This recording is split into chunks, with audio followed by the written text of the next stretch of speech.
The air above Normandy hums with a strange silence, the kind that comes before a storm. Then the ground trembles. The hedgerows shiver. Dust rises from the craters that litter the fields of St. Lo, and every man knows what's coming. Operation Cobra is about to begin. It's July 25, 1944, the day the U.S. Army will try to break free from the bocage, to slice through the German lines once and for all. But for one squad of engineers, the battle starts a few feet beneath their boots. Sergeant William Hanley lies flat in the dirt, his cheek pressed to the cold, wet soil. The rain has turned everything into a swamp of mud and smoke. He can taste iron on his tongue. In the distance, American bombers roar overhead, a rolling thunder that shakes the very air, dropping their payloads just beyond the ridge. The sky flashes white then red. The world vibrates like a drumskin. Yet here, in this tiny stretch of field, the war is reduced to a whisper, the faint metallic tick of a buried mine. Hanley hears it. He always does. The sound no one else can hear, the one that lives in the back of his skull after too many nights crawling through enemy wire. He raises a fist to stop his men. They freeze instantly. Behind him, Private Kessler whispers a prayer, clutching his shovel like a cross. The others wait, eyes wide, faces smeared in mud. They're trapped between two deaths. Stay still and the shells will find them. Move forward and the mines will. Hanley exhales slowly, steadying his hand. He's been through this before. North Africa. Sicily. He's buried friends because of mistakes measured in millimeters. The manuals tell him one thing, how to probe, how to mark, how to clear, but they never teach what happens when time runs out, when you can't dig carefully because the clock is ticking and men are dying. Somewhere up ahead, the 30th Infantry is pinned down. Their radios scream for passage. The engineers are the only ones who can open the way. A shell lands nearby, too close. The concussion lifts dirt into the air and rains it down like ash. Kessler flinches. Hanley doesn't. His focus narrows to the earth in front of him, to the outline of the mine barely visible beneath the mud. A German S-mine, what they call a bouncing Betty. The kind that leaps before it kills. It's armed, live, and waiting for the slightest pressure. He slides a small trowel into the soil, carving just enough space to see the top plate glint under the fading light. He reaches into his pocket and pulls out a nickel, dented, darkened, its edges smooth from years of rubbing. His mother gave it to him before he shipped out. For luck, she'd said. But luck doesn't keep a man alive out here. Ingenuity does. Hanley studies the mechanism, the pressure plate trembling with every vibration of the bombardment above. Then he does something no manual ever mentioned. He slips the nickel under the plate, just enough to lift it, to balance it. The ticking stops. The mine breathes. For a moment, everything is still. The bombers drone overhead, the hedgerows burn in the distance, and in this small circle of mud, life hangs by a coin. Hanley looks at his men, muddy, terrified, waiting for a miracle, and gives a small nod. The path is open at least for now. He doesn't know it yet, but this simple act, the nickel pressed between steel and death, will echo far beyond this field. Before the sun sets, his method will save an entire column from annihilation. And before the war ends, it will be written into doctrine under a single name, Hanley's method. The first time American pilots saw it, they thought it was impossible. A fighter that could turn inside anything the Allies had, climb like a hawk, and dance through the sky as if it had no weight at all. It was fast, elegant, and utterly lethal. They called it the Zero. The Japanese called it Racing, the Type 00 carrier fighter, built by Mitsubishi. To the men who faced it in 1941, it was more than a plane. It was a ghost, one that ruled the Pacific skies. When the Zero appeared over China and the Philippines, American and British pilots couldn't believe what they were seeing. Their own aircraft, the P-40s, the Brewster Buffaloes, the F4F Wildcats, felt heavy and slow. In a turning fight, they didn't stand a chance. If a Zero got behind you, it stayed there. If you tried to outclimb it, it followed you up. If you dove away, it was already waiting when you leveled out. For months, the Pacific sky belonged to Japan. The Zero was its crown jewel, a machine that seemed to defy gravity, logic, and even fear itself. It began in the late 1930s when Japan's Naval Air Staff demanded something radical. A fighter that could take off from a carrier, travel thousands of kilometers, and still outfight anything in the world. Most engineers said it couldn't be done. To make a plane that light and that strong would mean giving up armor, giving up self-sealing fuel tanks, and taking risks no Western designer would dare. But one man believed it was possible: Jiro Horikoshi. Horikoshi was only in his 30s when he began work on the prototype. He studied Western aircraft designs obsessively, but what he created was uniquely Japanese, elegant, efficient, almost spiritual in its simplicity. The Zero's airframe was made of a new aluminum alloy called extra super duralumin, lighter than anything used by the Americans. Its engine was compact but powerful, and its wings, wide, thin and graceful, gave it the agility of a bird. When the first prototype took flight in 1939, it astonished everyone who saw it. It could climb to 6,000 meters in under 7 minutes, reach 330 miles an hour, and fly more than 1,500 miles without refueling. For a carrier-based fighter, it was unprecedented. By the time the Pacific War began, Japan had built hundreds. They trained their best pilots to use it as an extension of the body. The Zero became more than a weapon, it became a philosophy. Speed, precision, sacrifice. The pilot and the plane were one. They believed that victory came not from armor or firepower, but from perfect control and spiritual will. When the attack on Pearl Harbor began, Zeros swept the sky above Oahu, clearing away what little air defense stood in their path. At Wake Island, they outflew the Marines' F4Fs with ease. Over the Philippines, they destroyed American air power before it could even take off. And in the first 6 months of the war, the Zero seemed unstoppable. Allied intelligence was desperate to understand it. How could a fighter so lightly built survive the stress of combat? How could it turn so sharply without breaking apart? And above all, how could anyone fight it and live? To the men who flew against it, the Zero became something close to myth. Pilots whispered about its invisibility, its ability to vanish into cloud and sunlight. Some said it could climb straight up forever. Others believed it could hover or dive faster than a bullet. Even when they shot one down, it felt unreal, like killing a legend. In early 1942, over the jungles of Burma and the Coral Sea, Allied pilots began calling their encounters suicide flights. The Zero's turning radius was barely half that of most Western fighters. Its climb rate left even the Spitfire behind. And its pilots, veterans of China and Manchuria, were ruthless and precise. They flew in tight pairs, coordinated, never wasting ammunition. A single burst from their 20mm cannons could rip a Wildcat or a Buffalo apart. In those early months, survival was an achievement. Victory was almost impossible. But in war, even perfection reveals its flaws. As the Americans studied the Zero more closely, they began to notice its weaknesses. It was fast but fragile, agile but thin-skinned. A few hits in the fuel tank and it burned instantly. A dive too steep and the wings might tear away. And because it lacked armor, even a single .50 caliber round could end it. Still, to exploit those weaknesses, you had to live long enough to find them. And that required something new: discipline, tactics, and adaptation. The first lesson came from experience bought in blood. Never dogfight a Zero. Don't turn with it. Don't try to match its grace. Use speed, altitude, and teamwork. Climb away, dive fast, hit once and run. Hit and run, that became the American creed of survival. It was pilots like Jimmy Thach who began to turn observation into doctrine. He invented the Thach Weave, 2 fighters crisscrossing in flight, each covering the other's tail. Against the Zero it worked. Slowly the myth began to fracture. But the psychological wound ran deep. For months, American pilots felt outclassed, mechanically and mentally. They joked that Zero pilots are born in the air, that no man could equal them.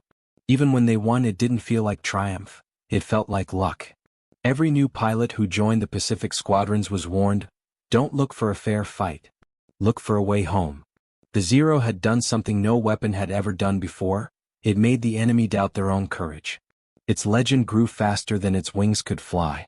Propaganda called it the sword of the empire, the divine wind in mechanical form. In Tokyo, they said it proved Japan's destiny. In Washington, it forced a nation to reimagine how wars would be fought. By 1943, the tide began to shift. New planes, the F4F Hellcat, the P-38 Lightning, the Corsair, finally arrived. Heavier, stronger, faster. The Americans had learned, adapted, and evolved. But the legend of the Zero lingered. Even as its pilots were dying by the thousands, even as factories burned and fuel ran dry, the ghost of that early supremacy haunted the Pacific. And for men like Hanley, those on the ground building the roads, clearing the mines, loading the bombs, the Zero wasn't just an airplane. It was a symbol of what the enemy could be: disciplined, relentless, and impossibly precise. Every time they looked up and saw that rising sun silhouette cutting across the sky, they remembered what it meant to fight an enemy who believed in perfection more than survival. The Zero's time would fade, but its shadow would remain, a reminder that even the most unbeatable machine carries within it the seeds of its own end. Because in war, invincibility never lasts. Only adaptation does. And by the time America learned that lesson, the balance of the Pacific had already begun to change. He wasn't built like a fighter pilot. John Smith Thach was short, square-shouldered, and calm, too calm, some said. In a squadron full of men who lived on adrenaline, he was the one who thought before speaking. He was a teacher before he was a warrior. And in the chaos of 1942, that made all the difference. He came from Pine Bluff, Arkansas, born to a family that valued work over words. His father was a machinist. His mother ran a small store. Nothing about his childhood predicted greatness. But from the start he had a gift, an eye for precision, a mind that never stopped questioning how things worked. He could take apart a radio at 10, fix an engine at 12, and teach his high school science teacher about aerodynamics by 16. When he joined the Navy in the 1920s, aviation was still a gamble. Planes were fragile, dangerous, and unreliable. But Thach saw more than risk. He saw a challenge. He wanted to understand the art of staying alive in the air. By the time the war began, he was a seasoned naval aviator, 36 years old, a husband, a father of 3. While others chased glory, Thach chased understanding. At the outset of the Pacific War, most American pilots didn't know what they were up against. They'd never seen a Zero before. They only heard stories, how it could outturn anything, how it could vanish into sunlight. But Thach didn't believe in myths. He believed in data. And when his squadron began reporting losses, he started asking questions no one else dared to ask. How do they attack? Where do they position themselves? What are they expecting us to do? He gathered reports from every pilot who survived a dogfight. He drew their descriptions on paper: arrows, circles, loops. The patterns began to form. The Zero, he realized, was unbeatable only if you played by its rules. Change the rules and the balance shifts. At night, while others slept, Thach sat in his tent with a pencil and a small wooden board. He used matchsticks to represent planes, 2 blue, 2 red. He'd slide them back and forth, testing angles and timing, whispering numbers under his breath. He was building a system, something anyone could use, even a rookie on his first combat flight. He called it an interlocking weave. Simple. Elegant. 2 planes flying side by side. When one was attacked, they'd turn toward each other. The enemy chasing one would fly straight into the guns of the other. Mutual defense. Cover by design. A dance of geometry, not brute force. He tried it on paper 100 times. Then he took it to the air. He and his wingman practiced the maneuver again and again, flying low over San Diego. From the ground it looked like chaos, 2 planes zigzagging wildly. But to Thach it was music. Every turn, every angle had a rhythm. A pulse of survival. When he first showed the tactic to his superiors, they were skeptical. Some laughed.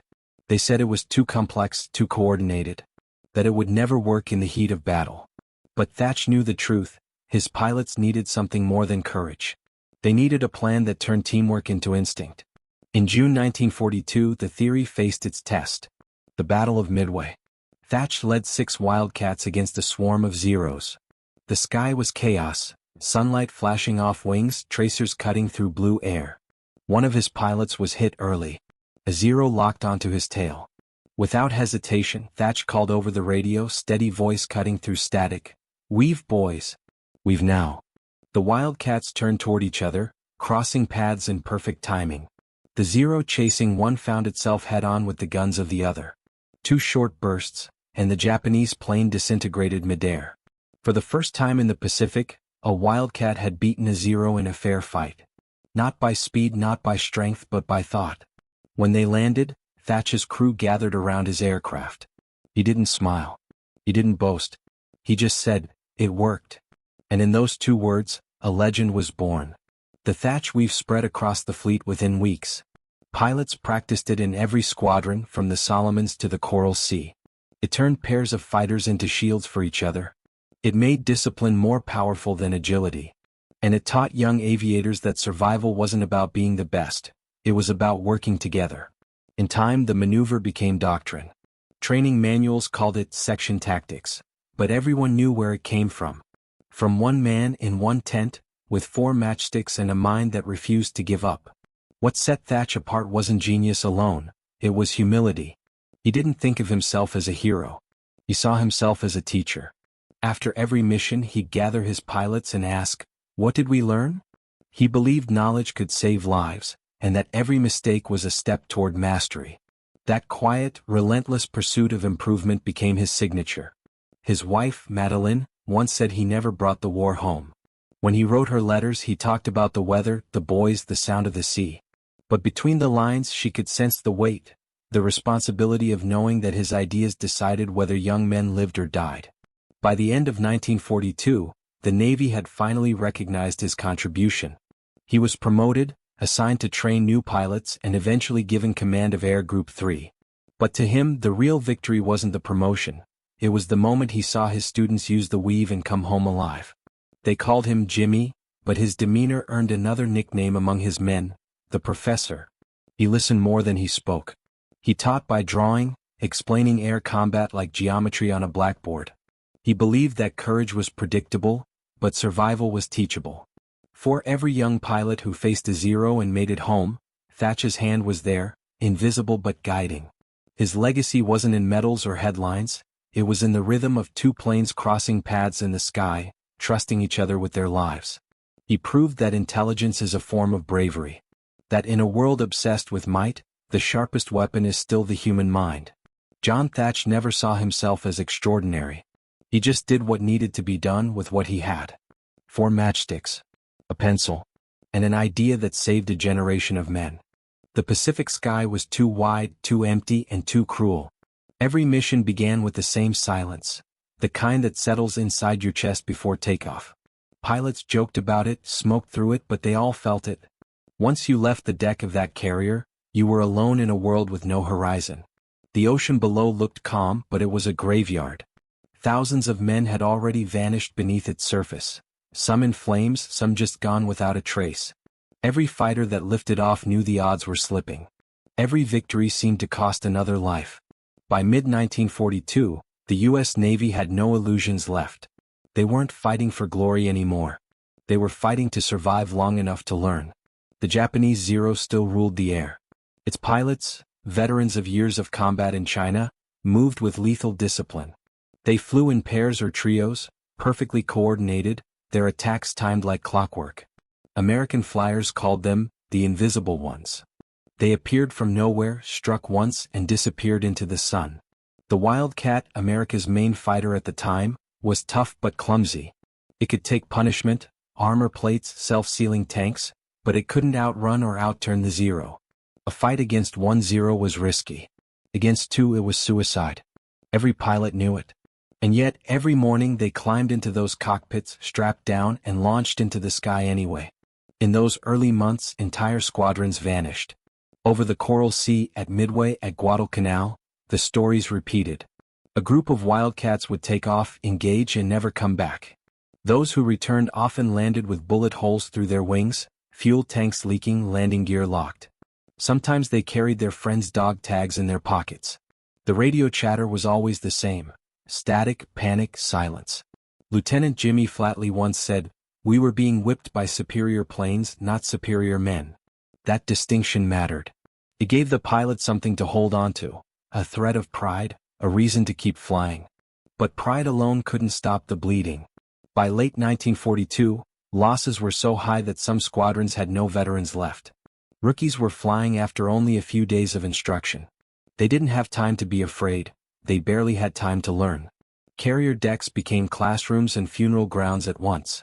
Pilots would study air combat diagrams while smoke from a crash still drifted off the water. They'd tape photos of wives and children to the instrument panel. Then they'd go back up. Each mission felt like gambling with death. You could do everything right and still vanish. A wrong turn, a missed glance, a moment too long in the sun, and you were gone. The worst part wasn't dying, it was watching others die. Men who'd shared cigarettes, jokes, letters from home. One moment they were your wingmen. The next, a streak of fire across the sky. You couldn't even look long enough to grieve. If you did, the next Zero had you in its sights. Psychologists didn't have a name for it yet, but what those men felt was something between exhaustion and disbelief. The human mind wasn't built for constant loss. Every flight rewrote the odds of survival. Every return to deck felt like a borrowed day. Pilots began marking their missions not by victories but by returns. Made it back became the only statistic that mattered. At night, the silence on the carrier decks was heavy. No one talked about luck or God or fate. They just sat, cleaned their guns and stared at the stars, knowing those same stars looked down on their friends somewhere below the waves. The Wildcat's limitations weren't just technical, they were personal. Every pilot could feel them in his hands. The controls were heavy, the climb slow, the visibility poor. You could hear the engine strain when you tried to chase. Every maneuver felt like a fight against gravity itself. In those conditions, frustration became a quiet companion. Men cursed their planes, cursed the engineers, cursed the sky. But deep down they knew the truth, this was all they had. They had to find a way to make it work, or die trying. And that's what Thach understood better than anyone. He saw that survival wasn't about the machine. It was about the mind behind it. He began training his men not to outfly the Zero but to outthink it. He'd stand before his pilots, chalk in hand, drawing wide circles on the board. "This is your enemy," he'd say. "He's faster, lighter, turns tighter. So you don't fight him on his terms." He'd pause, look each man in the eye. "You fight him on yours." Still, it was easier said than done. The Pacific sky didn't care about ideas. When tracer fire started flying, all that theory vanished. The first few seconds of every dogfight were chaos. Sun, smoke, screaming engines. You didn't think. You reacted. You prayed. The radio filled with voices, some shouting bearings, some crying out, some never speaking again. Many of Thach's early trainees didn't make it. The Weave, though brilliant in concept, required perfect coordination. One pilot's hesitation, 1 second of panic, could turn the pattern into a collision. For every tactic that worked on paper, there was a day it failed in the air. And each failure had a name, a face, a letter home that would never be sent. Even the men who survived paid a quiet price. Hearing loss. Burned scars. Nerves that wouldn't stop twitching. One veteran said, "We didn't grow old in those months, we just grew tired." When Thach wasn't flying, he spent hours rewriting his notes. He'd take matchsticks and restage every battle, every mistake. You wanted to know why. Why did one survive when another didn't? Was it angle, altitude, instinct, or something else? Something human? He'd sit in the corner of the mess hall, drawing arcs on napkins, muttering numbers. To most, it looked like obsession. But to Thach, it was purpose. Each pattern he drew meant fewer funerals. The engineers, too, faced their limits. In San Diego, in Buffalo, and New York, men worked sleepless nights trying to design something better. But war outpaced invention. The factories could only deliver what already existed. Until the Hellcat arrived in 1943, the Wildcat remained the only line of defense. So, the pilots learned to squeeze every ounce of life out of it. They learned the dive angles that gave them speed. They learned to use the sun, the clouds, and each other. They learned that survival was not about victory, it was about adaptation. Slowly, painfully, the tide began to shift.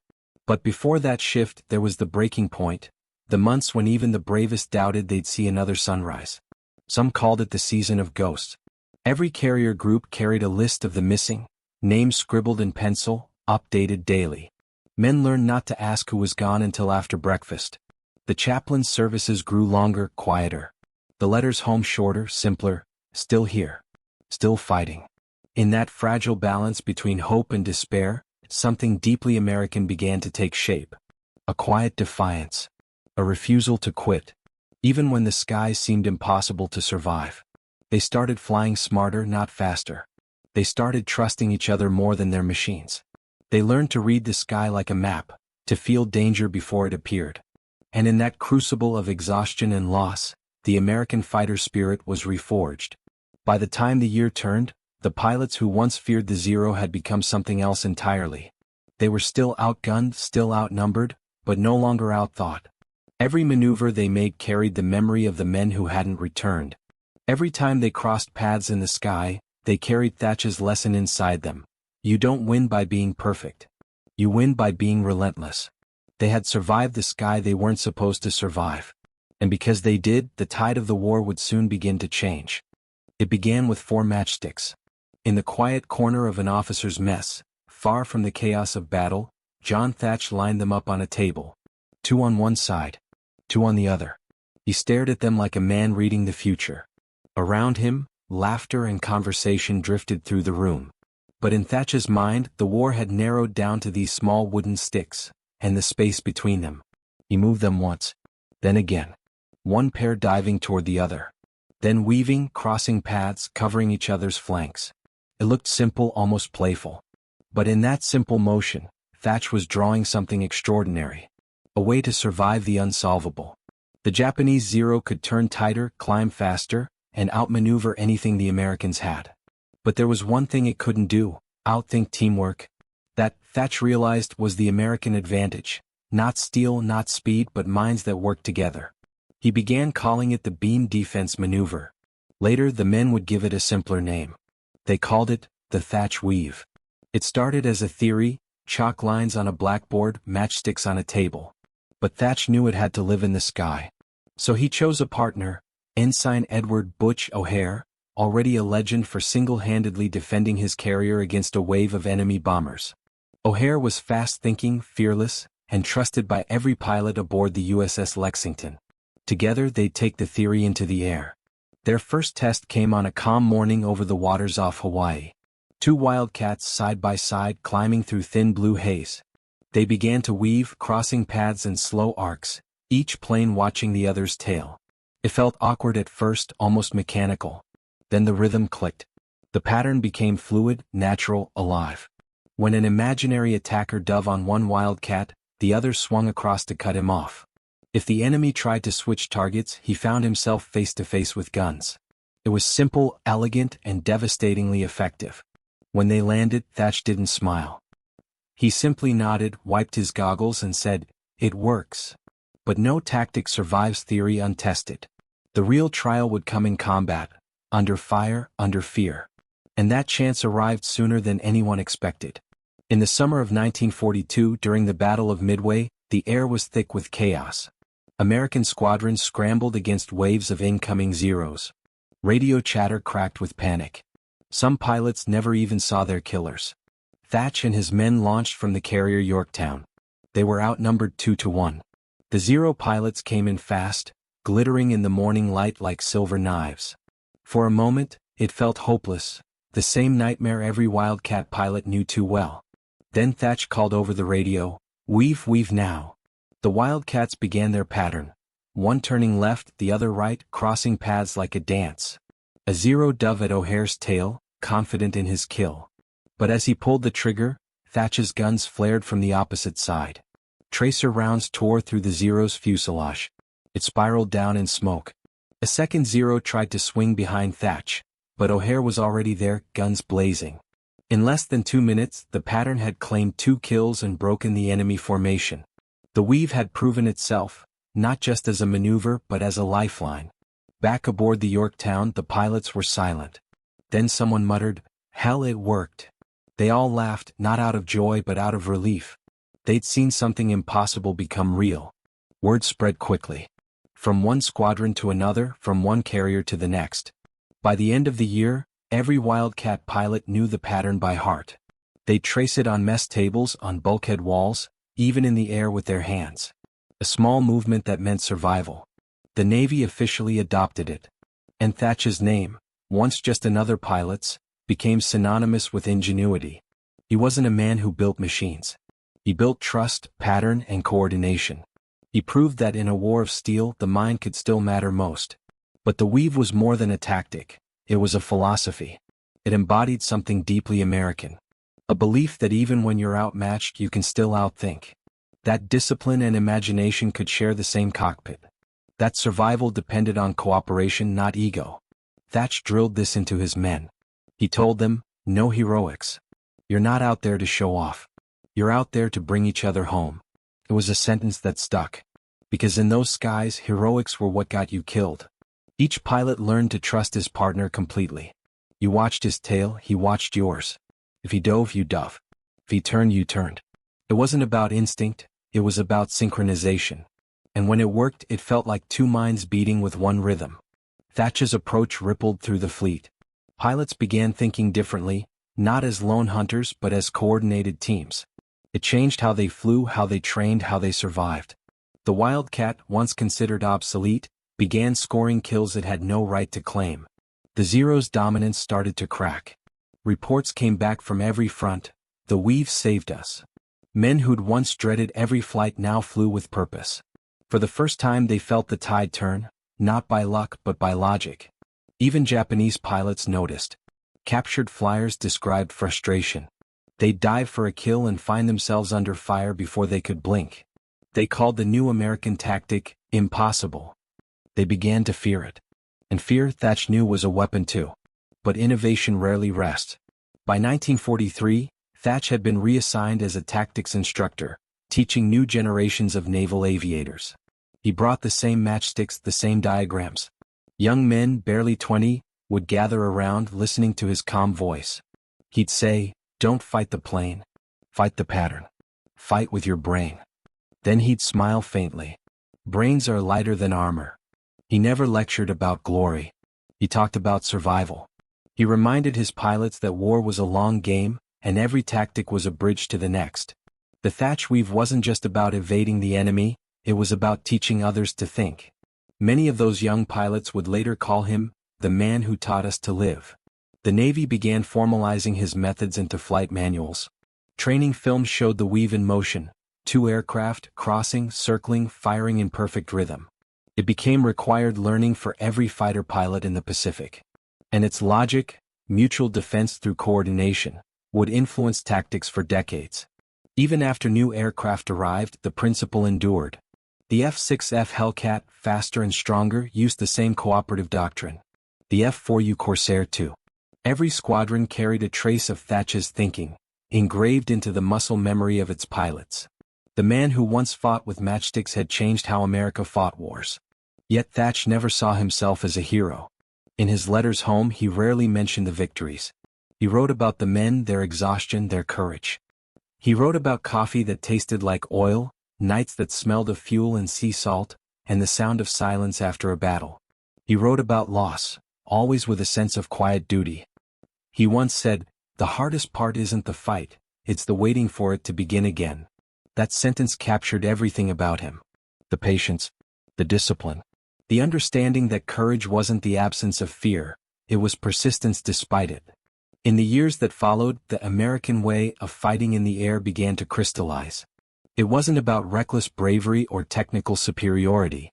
It was about adaptability, teamwork, and the courage to innovate under fire. When machines failed, men turned to their minds. And in that balance of human and mechanical, something enduring was born. The Thach Weave symbolized that philosophy. It proved that victory could come from cooperation, not competition. That intellect could outfly instinct. That precision could overcome speed. It became more than a maneuver. It became a metaphor. Other nations took notice. British and Australian pilots adopted the technique. Even the Germans studied it and captured footage. What began with 4 matchsticks on a mess table became a global model for air combat thinking. When Thach met his British counterpart Eric Winkle Brown years later, Brown told him, "You taught us that flight isn't about motion, it's about geometry." Thach simply laughed. He said, "Geometry kept me alive." That humility made him beloved among his men.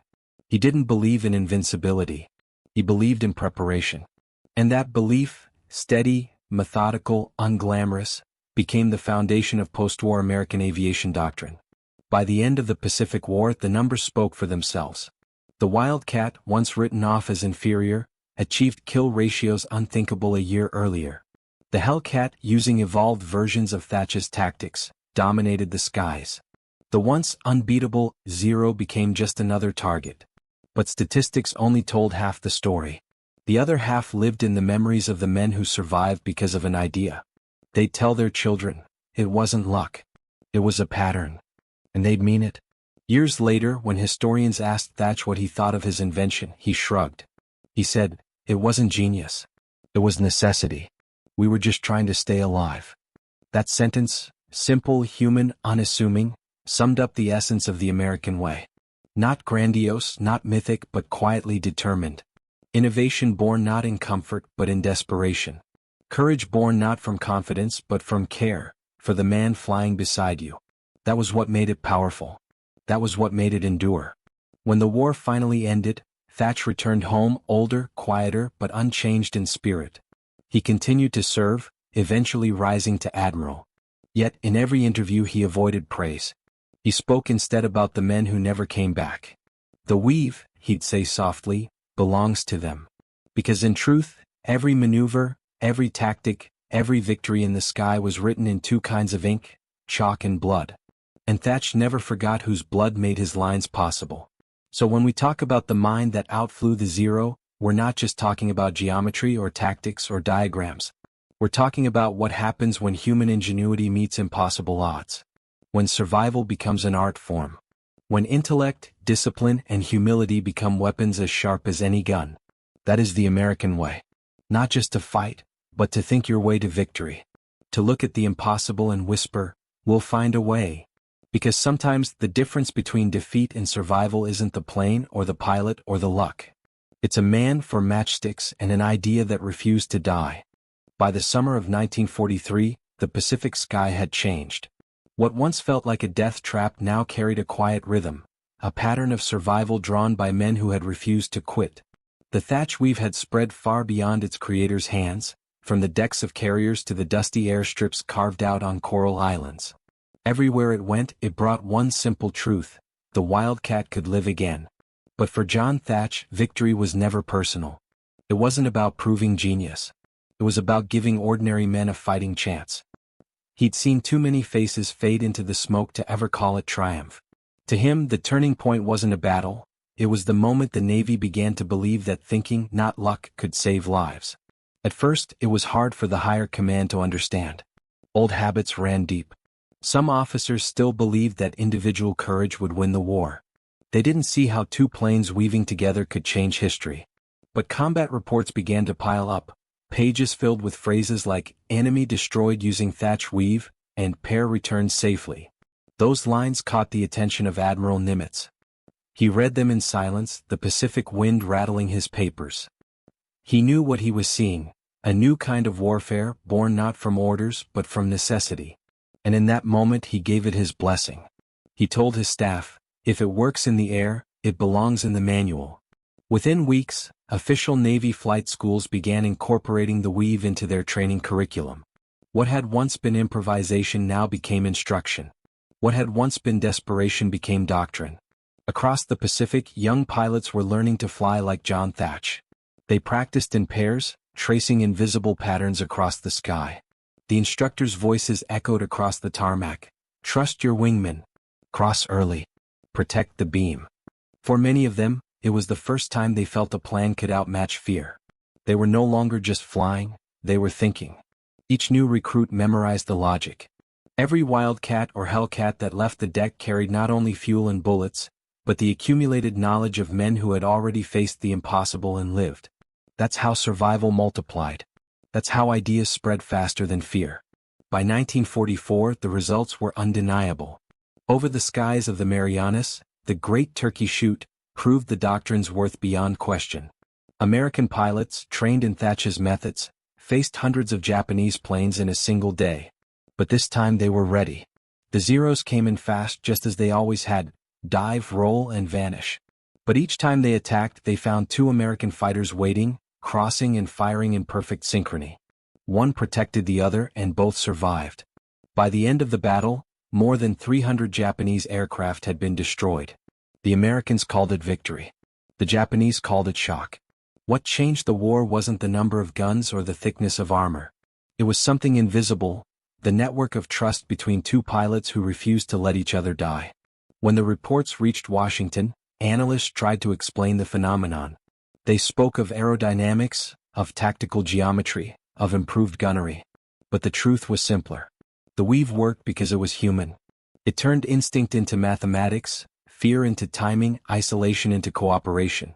And in doing so, it mirrored something larger about America itself.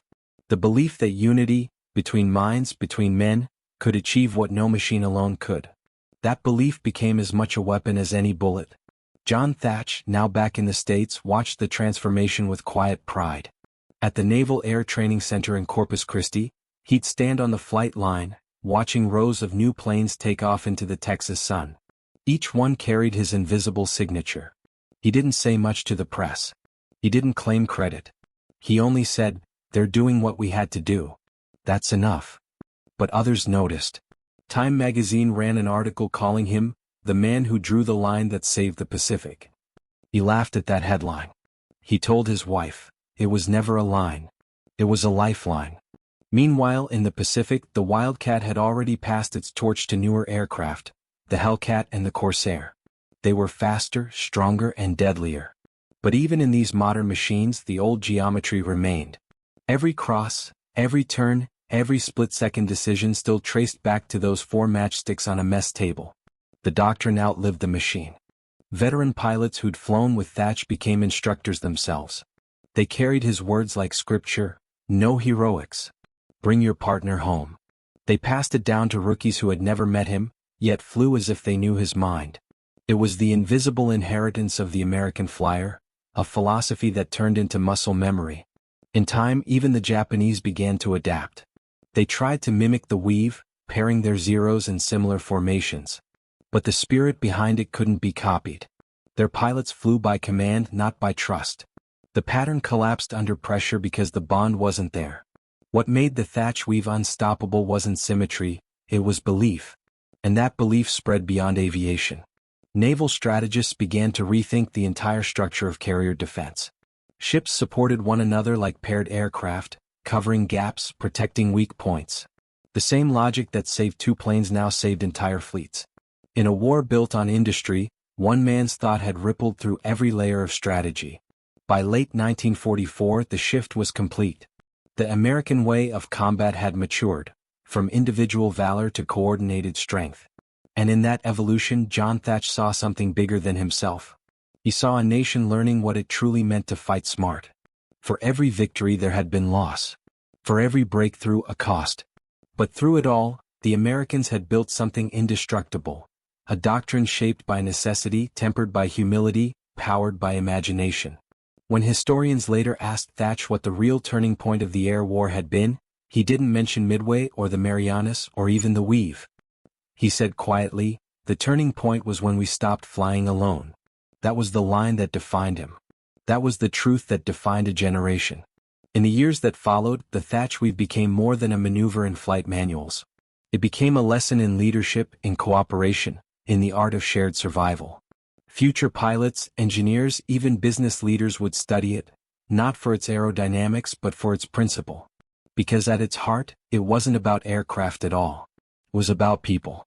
People who trusted each other enough to take turns facing death. People who believed that intelligence could rewrite odds.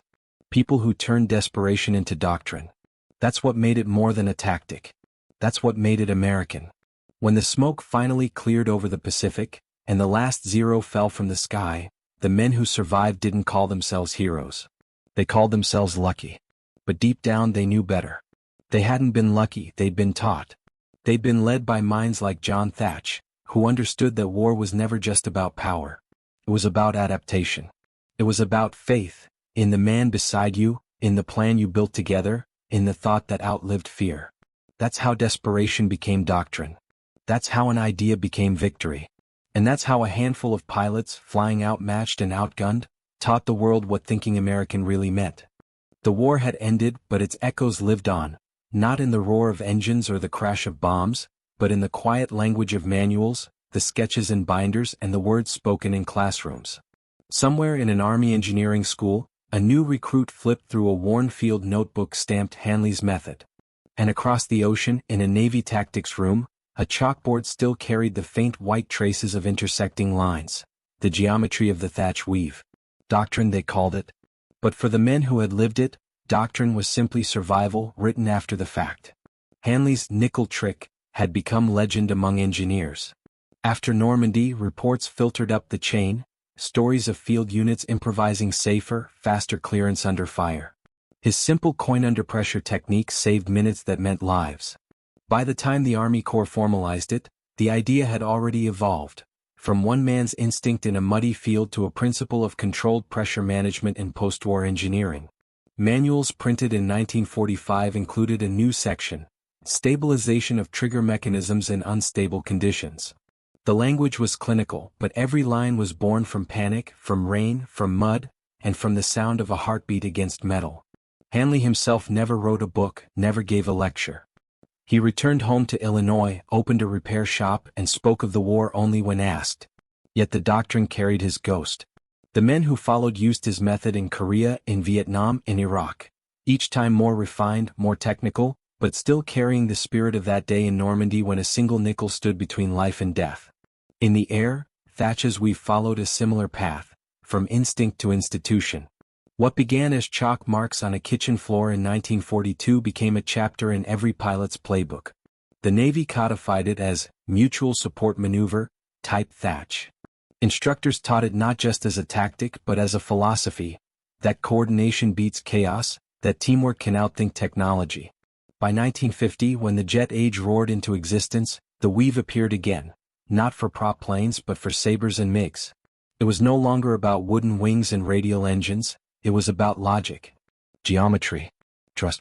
The same pattern that once saved Wildcats from Zeros now guided supersonic fighters dodging heat-seeking missiles. Doctrine had evolved, but its heart remained the same, born from desperation, refined by reason. Every military innovation in the end becomes a story, and stories shape identity. The Thach Weave and Hanley's method were not just techniques, they were testaments to a uniquely American creed. When the manuals wrote, adaptability under stress, they were describing a culture as much as a tactic. These doctrines spoke of a nation that thrived not by perfection, but by improvisation. After the war, those lessons bled into civilian life. The engineers who studied Hanley's field reports went on to design safer machinery, diffusers, and industrial pressure systems. The pilots who learned Thach's geometry later taught leadership, teamwork, and systems thinking to corporations. Even Hollywood borrowed the language. Films of the 1950s turned aerial tactics into metaphors for courage and collaboration. The Weave became choreography. The nickel became symbolism, the small, ordinary thing that stands between destruction and survival. There's a photograph, buried deep in an archive at Fort Belvoir. It shows Hanley's field kit laid out on a table, a probe, a small trowel, and a single tarnished nickel taped to the corner of a report. Beneath it, in fading pencil, someone has written, Field Improvisation, Verified Safe. That image, quiet and unassuming, says more than any medal could. It is the visual definition of ingenuity, not brilliance from comfort but clarity under pressure. And in another file in the Navy archives, there's a letter from John Thach to a training officer dated 1946. In it he writes, "Our boys will face new machines but the principles won't change. Two men watching each other's six, that's all there is to it." Simple words, but they carried the entire architecture of trust. In time, both doctrines, one from the mud, one from the sky, became mirrors of each other. One taught that a steady hand could outsmart a bomb. The other, that a steady mind could outthink an enemy. Together, they formed a pattern across American history, the same spirit that bridged a gap between fear and invention. The textbooks would later call this field origin doctrine, theory derived not from laboratories but from men under fire. It marked a turning point in military thought, proving that ingenuity wasn't a luxury of generals or scientists, but a reflex of ordinary people facing impossible odds. When the Cold War began, analysts reviewing World War II tactics noticed something profound. America's strength had never been its weapons alone. It was the ability to adapt mid-battle, to rewrite the rules while still fighting. That insight, first embodied by Thach and Hanley, became the blueprint for future doctrine. Flexible response, decentralized command, empowered initiative. Even decades later, when satellites and drones replaced compasses and maps, their lessons still whispered beneath the algorithms. The Weave lived on in swarm logic. The nickel lived on in bomb disposal robots, programmed to adjust pressure by micrometers. The machines had changed, but the philosophy was the same. In every era, new wars demanded new minds. But the foundation, the courage to create within chaos, remained timeless. A field engineer's trembling hand. A pilot's quiet calculation. Both moments, separated by oceans and branches of service, converged into one truth. When rules fail, resourcefulness becomes doctrine. That is the legacy of ingenuity.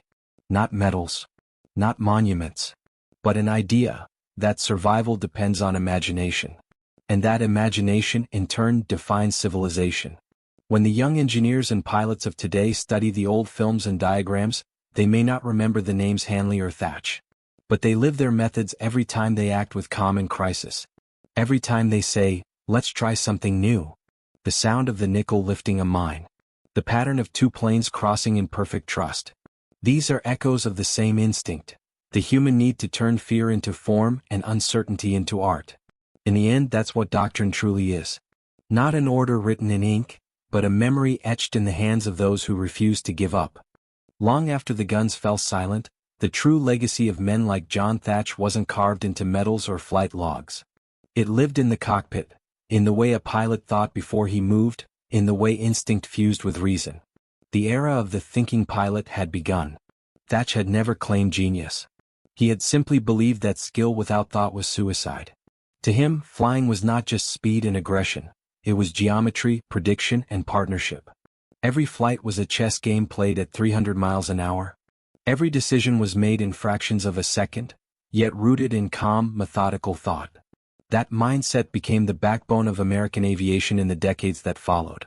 In the classrooms of Pensacola and Miramar, instructors spoke of Thach not as a hero, but as a model of clarity. They taught his weave not only as a maneuver but as a metaphor: think before you act. Plan before you panic. Trust before you turn. It was the beginning of a culture that valued intelligence as much as courage. By the 1950s, when jet engines replaced propellers, the young pilots who entered the sky no longer relied on raw reflexes alone. They studied airflow, weapon trajectories, psychological pressure. They learned to read an enemy's motion as if decoding language. Thach's way of thinking, his cool logic under chaos, had turned flying into a science of perception. In simulator rooms, instructors would replay old footage from the Pacific, grainy film of Wildcats twisting and crossing, two planes moving as one. They would pause and ask their students, "What do you see here?" The best cadets didn't answer with speed or altitude. They answered with awareness. "I see trust." That single word, trust, had outlasted every aircraft Thach ever flew. It became the unspoken bond that kept squadrons alive from Korea to Vietnam and beyond. To trust one's wingman, to think beyond one's own survival, that was the evolution Thach had set in motion. And in that trust, another truth took shape. Intelligence was not a luxury of calm skies. It was a weapon of war. The thinking pilot wasn't simply clever, he was adaptable. He could see the battlefield as a living organism, changing, reacting, learning. That ability to think while flying, to anticipate, not just respond, became the hallmark of post-war aviation. In later years, when Thach himself served as an instructor and then as an admiral, he often reminded his students of one rule: you will always meet someone faster, someone better armed. But if you can think clearer, you'll win. The phrase caught on.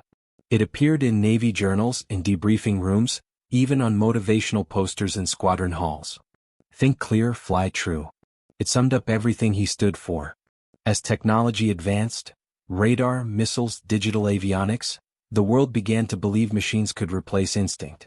Yet even then, the ghost of Thach's philosophy lingered. Every pilot who took off with a computer guiding his path still carried a fragment of that old creed: human thought is the final safeguard. When historians later traced the evolution of American air doctrine, they found its DNA in Thach's kitchen, in those intersecting chalk lines that once symbolized survival. From that humble origin grew an entire philosophy of aerial warfare, one that saw the pilot not as a mere operator but as a thinker in motion. The thinking pilot became more than a title. It became a national identity, the embodiment of calm intelligence under impossible pressure. It echoed in NASA's Mercury astronauts, many of whom had been naval aviators trained under Thach's lineage. They carried his mindset into space, that same balance of logic, nerve, and quiet confidence. In that sense, Thach's legacy reached farther than any fighter could fly. It reshaped the way America defined heroism, no longer just about boldness or luck, but about the discipline to think when others freeze. Today, when a young aviator straps into a jet and runs through his pre-flight checklist, he is repeating the rhythm of Thach's mind: cautious, precise, unshaken. The machine may be new, The sky may have changed, but the philosophy remains ancient. To think is to survive. And in every maneuver, in every flash of sunlight across a canopy, there lingers the spirit of the man who once drew victory on his kitchen floor. Because long after battles fade, it isn't the weapons that endure. It's the way we learn to think. Somewhere in an old Navy museum sits a single Wildcat cockpit canopy, its glass yellowed by time, its frame scarred by salt and sun. And on that glass, faint but still visible, are 4 tiny burn marks. 4 matchsticks once glued in place. They don't look like much. To most visitors, they're nothing more than scratches from another age. But to those who know the story, those marks are a whisper of genius. A symbol of how one man's idea could turn fear into precision. Those matchsticks helped pilots align their sights against the deadliest fighter on Earth. They gave a slow, stubby plane a fighting chance against the legendary Zero. But more than that, they proved something deeper, that the American mind, when cornered, doesn't surrender. It creates. Every pilot who flew after Thach's experiment inherited that truth, whether he knew it or not. Each time he adjusted a gun sight, calculated an angle, or trusted his wingman's motion, he was echoing that same moment of insight, when a handful of matchsticks redefined air combat. That's the echo that never fades. The sound of quiet invention. The proof that victory can start with something as small as an idea sketched on glass. Even today, when engines roar louder and machines think faster than men once could, the Wildcat's ghost still flies in every act of human ingenuity. The courage to think differently, that's the truest mark of the American pilot. In the end, John Thach didn't leave behind monuments or museums filled with his name. He left a method, a way of thinking that turned desperation into doctrine, instinct into intelligence. He proved that ideas, not armor, are what save nations. That a mind in motion can change the course of war as surely as a bomb or a bullet. And that sometimes the future begins not in laboratories or command rooms, but in the quiet spark of an ordinary American solving an impossible problem. That's what made Thach, and so many of his generation, extraordinary. They weren't chasing glory. They were chasing understanding. They believed that reason could triumph over fear, that innovation could outfly brutality, that courage wasn't loud, it was thoughtful. And perhaps that's the greatest legacy of all. Not the victories or the aces, but the idea that thinking, calm, clear human thinking, is itself an act of courage. Somewhere over the Pacific, the last of the Wildcats are gone. The sea has swallowed their wrecks, and the sky has long forgotten their names. But the pattern they drew, those crossing lines of trust and logic, still shape every formation today. 4 matchsticks. 1 sketch. An idea that still flies. Because America, at its best, doesn't just build machines. It builds minds that dare to imagine. And in the end, that's how we win.